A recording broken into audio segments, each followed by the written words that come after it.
bem, a segunda parte da nossa videoaula.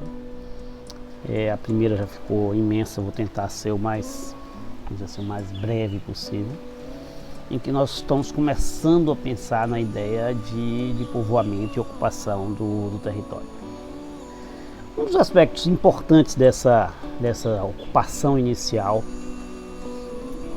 é a presença da religiosidade, né? É a presença do catolicismo, né? E aí a primeira evocação que nós podemos fazer, baseada na tese da Laura, é a ideia desse catolicismo de família. Muito ao contrário do que é na metrópole, um processo de transição do catolicismo vinculado a Roma, e há uma transição desse poder de Roma para o Estado absolutista. Aqui você tem um pouco dessa implantação e dessa transição, mas com uma força muito grande do catolicismo de família, né? O que eu quero falar com isso? Ela não cita, mas é claro que ela está evocando a ideia do Sérgio Buarque de Holanda, de que na Casa Grande ou no Engenho você tem a implantação de uma, vamos dizer assim, unidade religiosa que está vinculada à Igreja Católica, está vinculada a Roma, está vinculada ao Estado absolutista, mas é de domínio do senhor, né? É o senhor de engenho dentro do seu engenho, que mantém geralmente um parente, padre, fazendo as atribuições da fé, né? Esse religioso, portanto, muitas vezes está totalmente vinculado ao senhor de engenho, muito mais do que ao rei e muito mais do que a Roma.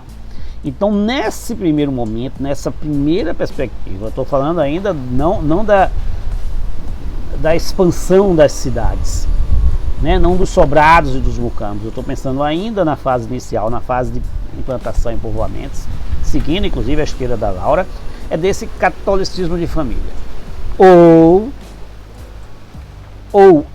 um catolicismo dos jesuítas, né? Os jesuítas nem sempre estavam vinculados ao engenho, nem sempre estavam vinculados. Às vezes tinham muitas missões que eram missões apartadas do engenho. Então você tinha essas duas, vamos dizer assim, essas duas opções, essas duas contrapartidas, que muitas vezes se vinculavam, mas nem sempre se vinculavam, né? Então você vai ter, de certa forma, um conjunto de missões jesuíticas associado a isso, ou muitas vezes paralelo a isso, um padroado que estava dentro dessas unidades familiares, né? Ou seja, vinculados ao engenho, vinculados ao senhor de engenho como autoridade máxima daquele espaço.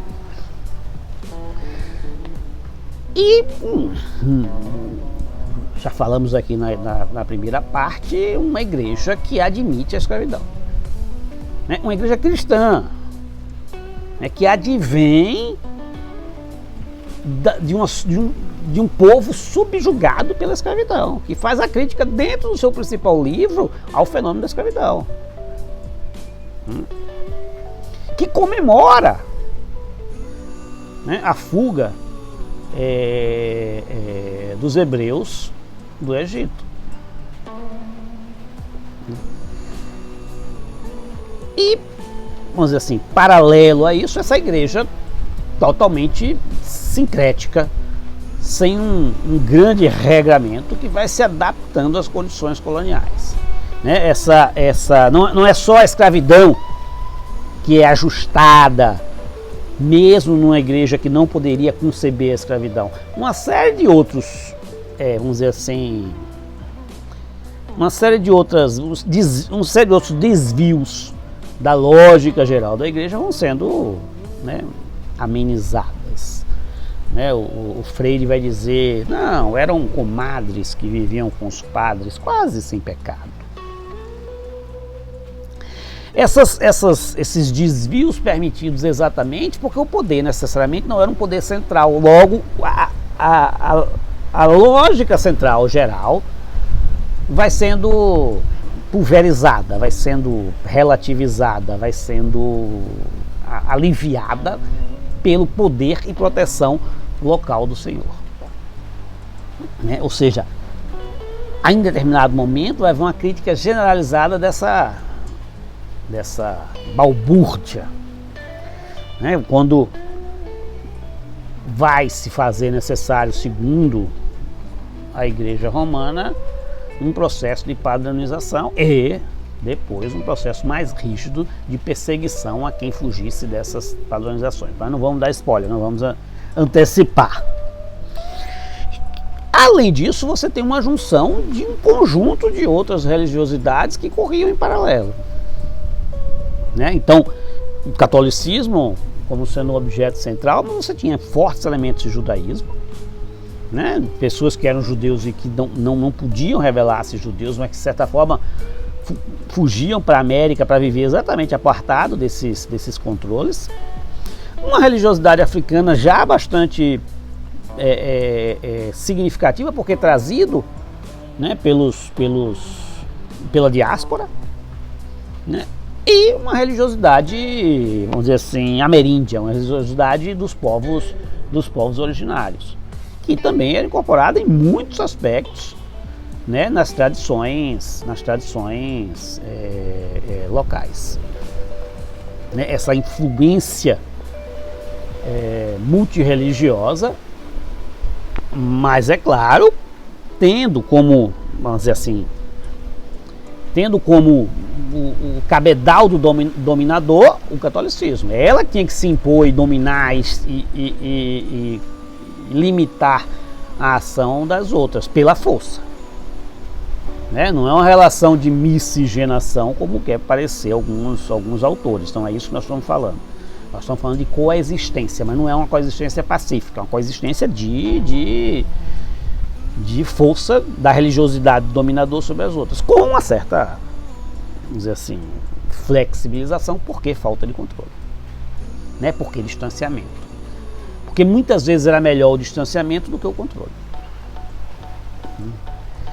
E até hoje essas marcas vão sendo deixadas na nossa sociedade, né? As marcas de multirreligiosidades.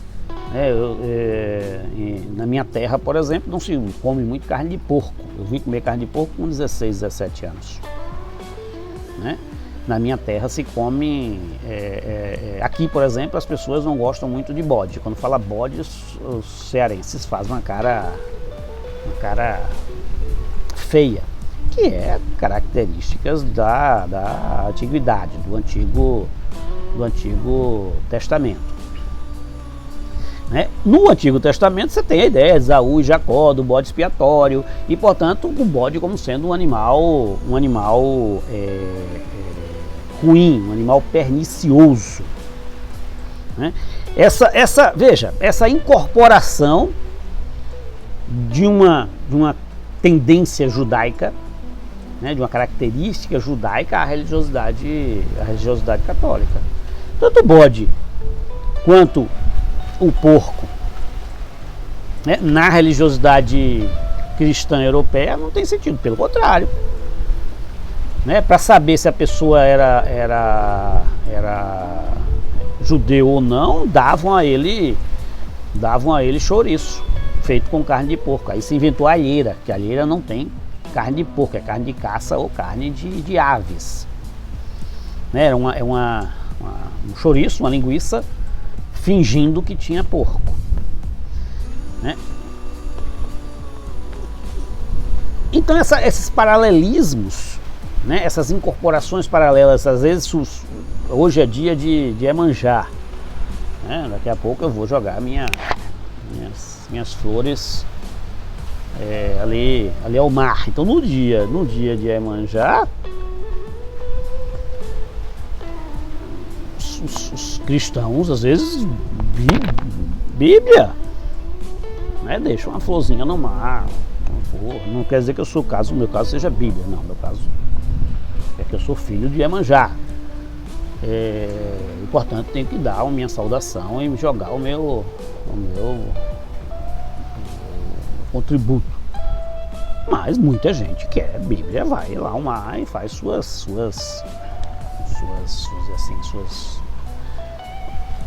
oferendas, porque também acreditam na religiosidade de matriz africana.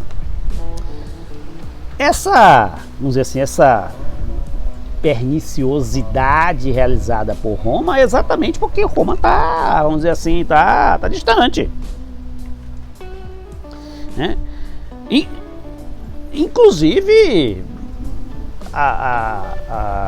vamos dizer assim, esse distanciamento ele se revelava tanto distanciamento da igreja, do Estado, quanto distanciamento da igreja, né? Portanto, por isso que vai, em determinado momento, precisar do aumento da presença do Estado ou da presença da igreja. Que igreja? A igreja que nós estamos falando aí é da Santa Inquisição. Né? Quando a Santa Inquisição vem para a América de forma muito significativa. Para perseguir o quê? Para perseguir aqueles que estavam desalinhados com a lógica geral de Roma ou com a lógica geral do Estado absolutista. Né? É através da perseguição, digamos assim, inquisitorial, que se vai limitar as ações desses poderes locais, ou tentar limitar as ações desses poderes locais, assim como a presença do Estado. Né? O Estado tentando, vamos dizer assim, controlar essa imensidão, essa vastidão que é a América Portuguesa. Mesmo porque você até consegue fazer esses controles nos grandes centros. Mas nós estamos lidando de sertão, né? E por sertão, a ideia do distanciamento dos controles, né? A ideia de poder viver, ao menos provisoriamente, paralelo a esses controles, seja o controle do Estado, seja o controle da igreja. Então, algumas coisas clássicas como o celibato clerical, que dá para dar umas amenizadas. O álcool, não que eu beba, mas, por exemplo, imagine um sertanejo não tomar a sua pinga, né? Imagine uma pessoa que vai lavrar diamantes no Jequitinhonha, na região de Salinas, não vai tomar sua cachaça. Entrar naquelas águas geladas sem tomar uma pinga antes é quase impossível. Não creio que alguém consiga. A jogatina, né? A jogatina apostada. Imagina, até padres jogavam seus carteados. Não é chato, devia ser rezar a missa, mas jogar um carteado é uma coisa maravilhosa. E talvez a violência sexual que pairava por essas realidades, inclusive envolvendo membros da igreja, né? Os famosos defloramentos, né? A Laura vai destacar cada um desses casos. E, em geral, quanto mais se acirram os controles, maior é a necessidade de fuga, né? Ou seja, essa ideia de heresia vai ser uma ideia também de conflito com os interesses do Senhor. Ou, muitas vezes, é um mecanismo para tentar limitar os inimigos. Né? Você transforma o seu inimigo em herege. Né? E, portanto, o herege deve ser punido. Na pior das hipóteses, punido com a fogueira.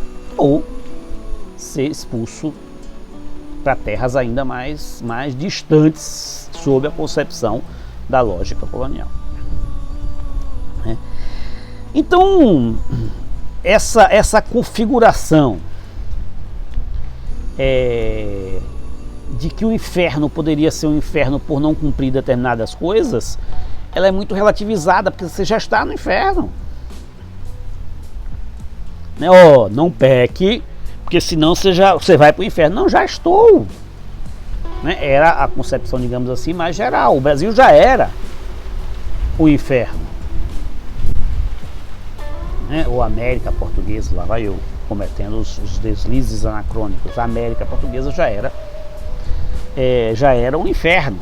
Então, de certa forma, não existe pecado do lado de baixo do Equador. né? Talvez não exista pecado lá debaixo do Equador, exatamente porque aqui já se vive pagando os pecados. E aí eu queria ler para vocês a página 149 e 150 do livro da Laura, né, em que ela vai dizer: um fosso enorme separava a rigidez religiosa da vigilante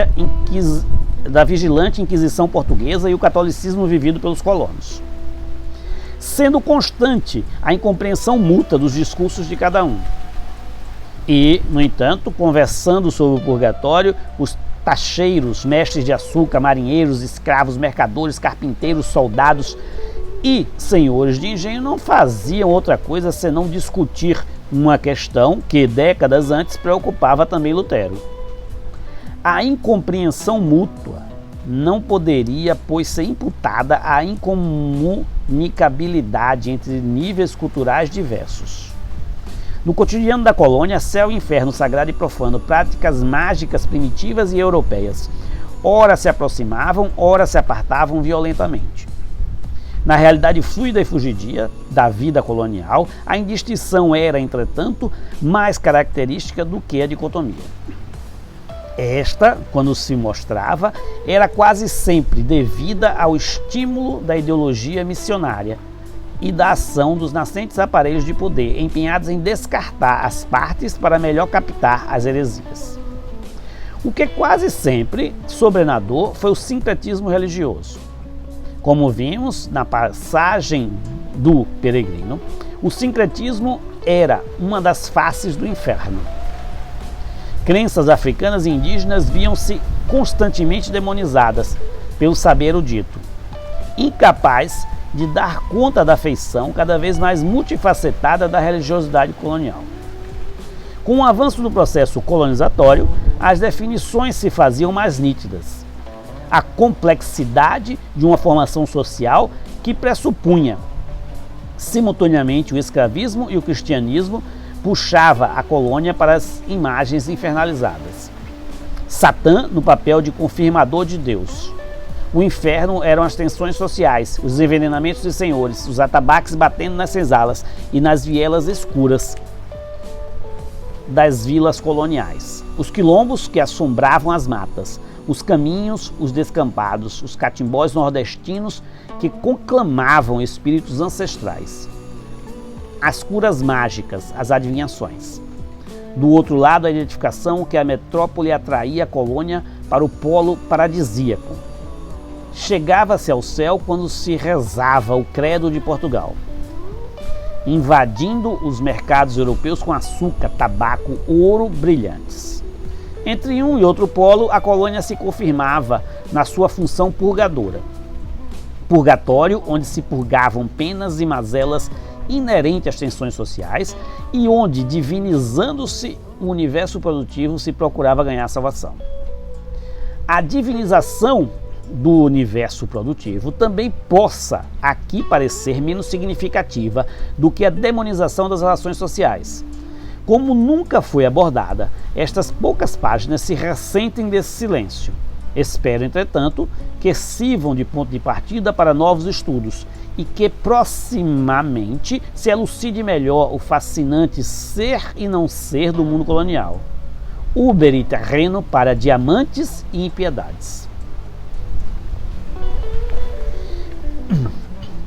Então veja, aí começa, vamos dizer assim, um processo de caça às bruxas, né? O que a Laura vai tratar como um processo de caça às bruxas, a tentativa de padronização da religiosidade cristã, da religiosidade oficial e a impossibilidade de o fazê-lo, gerando, portanto, a própria Inquisição como um mecanismo de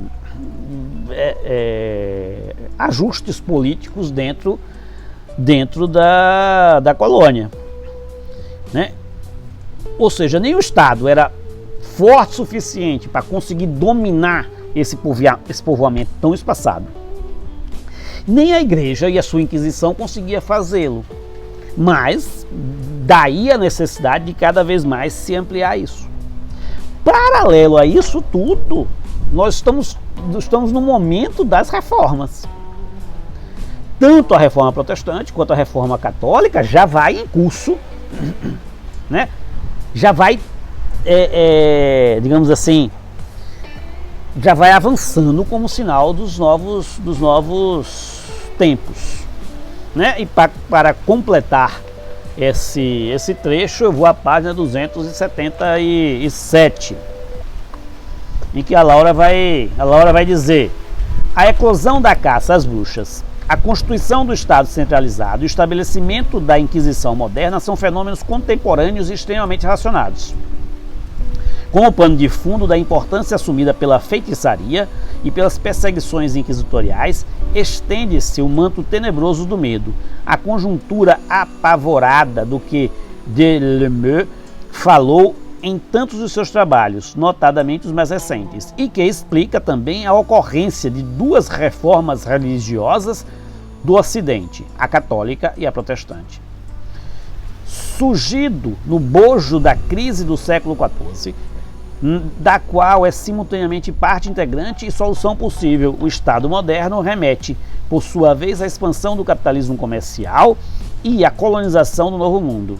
Em última instância, a constituição do sistema colonial da época mercantilista ou da economia mundo moderna, como querem certos autores. Quem são certos autores é o orientador dela, Fernando Antônio Novaes, e o Wallenstein.